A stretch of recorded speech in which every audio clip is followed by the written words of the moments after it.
Hey, church family. I wanted to take this opportunity to present you with another word of encouragement as we continue to pray for the end of this pandemic. Now, you might not know this, I'm guessing you don't, but the CDC has recorded a declining death rate for 12 weeks in a row. For 12 weeks in a row, we've seen the death rate here in America on the decline. And as of last week, the United States of America is currently now below the epidemic line.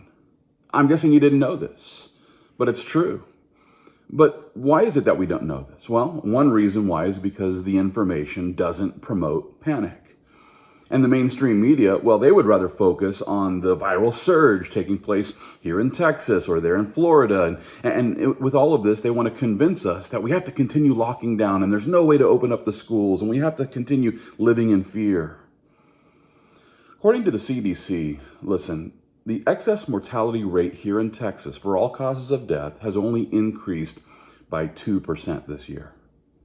The excess mortality rate is up 2%. And while I'm sure that we all agree that 2% increase in Texas mortality is heartbreaking, it's a heartbreaking tragedy, no doubt. And yet, it's also important for us to remember that nearly half of all the deaths from the coronavirus here in the United States have actually occurred at nursing homes and other long-term care facilities.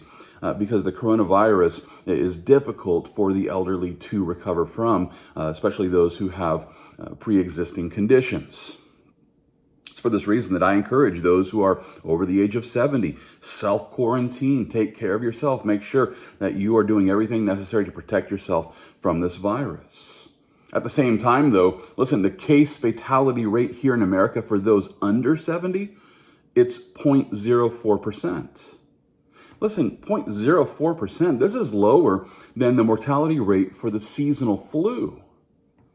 That's right. Those who are under the age of 70 will probably, have a tougher time recovering from the flu than from the coronavirus.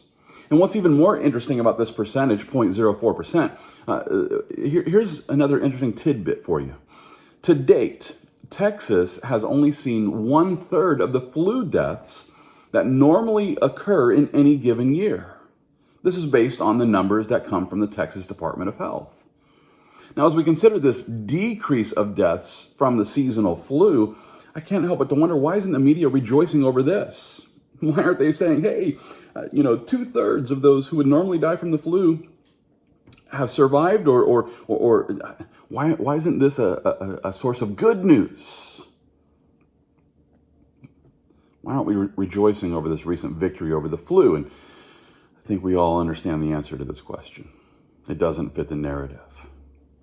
Christian, listen, despite the surge of infections, we can rejoice in knowing that our nation has finally fallen below the epidemic line.